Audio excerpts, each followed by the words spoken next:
Colony کی زندگی بیدار ہو رہی تھی۔ دھوپ اور گرمی کے خوف سے اپنے گھروں میں سمٹے لوگ باہر آ رہے تھے، اور ان لمحات میں جب بھارت کی بارڈر سیکورٹی فورس اور آرمی کے خاص یونٹ کے جوان وہاں سے 15-20 کلومیٹر دور دیہاتوں، کھیتوں اور بیرکوں کی خاک چھانتے پھر رہے تھے، وہ بی ایس ایف کے انسپکٹر کے گھر میں نماز کی ادائیگی کے بعد اللہ تعالیٰ کے حضور گڑ گڑا کر اپنے مشن کی کامیابی کی دعا مانگنے کے بعد اپنی منزل کی گامزن گامزن ہو گیا۔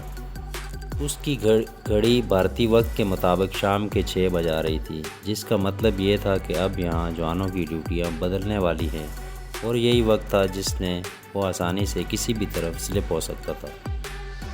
جس راستے سے وہ واپس آیا تھا، اس راستے چھت پر چڑھ کر اس نے سامنے نظریں دوڑائیں۔ دور دور تک کوئی ذی نفس دکھائی نہیں دے رہا تھا۔ اللہ کا نام لے کر وہ نیچے آ گیا اور تیزی سے سڑک عبور کر لی۔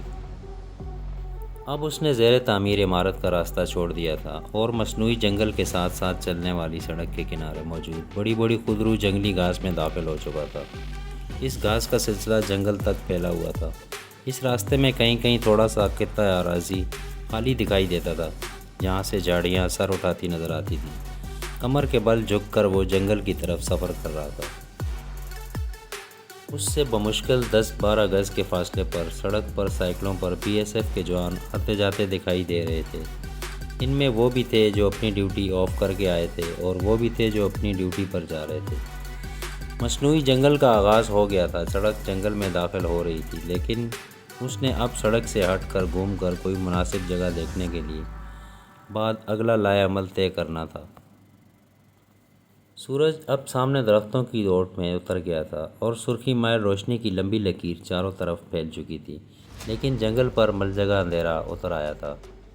گو کہ اتنی روشنی باقی تھی جس میں یہاں کا منظر صاف دکھائی دے رہا تھا۔ نیم دائرے میں لگے جنگلی درختوں اور گھاس کے گھنے سلسلے میں اب وہ تقریباً 1.5 فرلانگ کا فاصلہ طے کر چکا تھا، جب اچانک کانٹے دار تار نے اس کا راستہ روک لیا۔ کانٹے دار تار یہاں بچھائی ضرور گئی تھی، لیکن زیادہ نہیں تھی۔ اپنی تربیت کے بل پر اس نے آسانی سے یہ سلسلہ پار کر لیا۔ اب وہ اونچی نیچی اور قدر ناموار جگہ پہ داخل ہو چکا تھا۔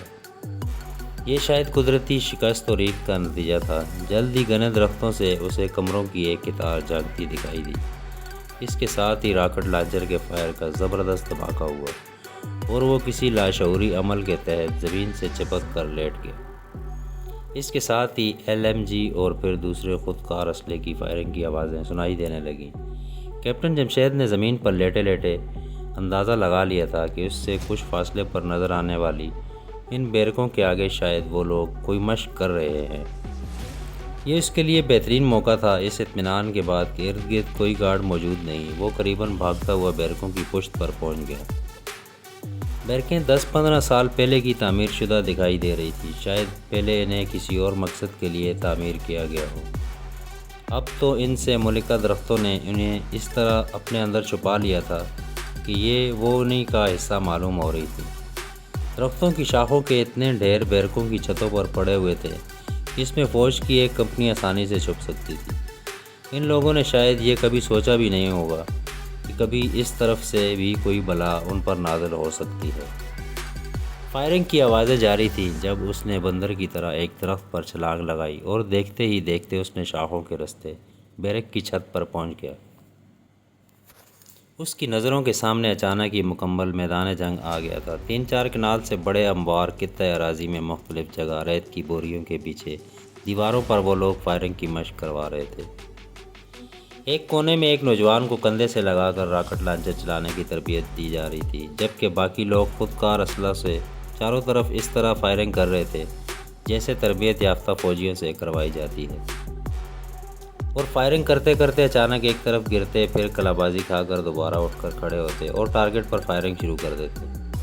اچانک ہی فائرنگ کی آوازیں رک گئی۔ ان کے 10-12 انسٹرکٹرز انہیں کچھ کہہ رہے تھے، جس کی اسے کچھ یہاں سمجھ تو نہیں آ رہی تھی، لیکن اس نے دیکھا وہاں موجود 10 سے 15 کے درمیان زیر تربیت تقریب کاروں نے اب ایک سمت جدھر بیرکیں بنی ہوئی تھیں اکٹھے ہونا شروع کر دیا تھا۔ اب ایک نیا تماشا شروع ہونے جا رہا تھا۔ اس نے دیکھا بھارتی فوج کی وردی میں ملبوس کچھ جوانوں نے سامنے 2-3 کنال کے ایریا میں ڈمیاں رکھنی شروع کر دی تھی۔ یہ لکڑی کی ڈمیاں تھیں، جس کے بعد کسی نے دستی مائکرو فون پر چلا کر الرٹ کا سگنل دیا، جس کے ساتھ ہی زور سے اسٹارٹ کی آواز سنائی دی۔ کیپٹن جمشید کے دائیں ہاتھ سے ایک سفید رنگ کی کار تیزی سے برآمد ہوئی، جس کی دائیں سمت والی کھڑکیوں سے دو نوجوان اندھا دھند فائرنگ کر رہے تھے۔ کار تیز رفتاری سے گزرتی چلی گئی اور ڈمیاں گرتی چلی گئی۔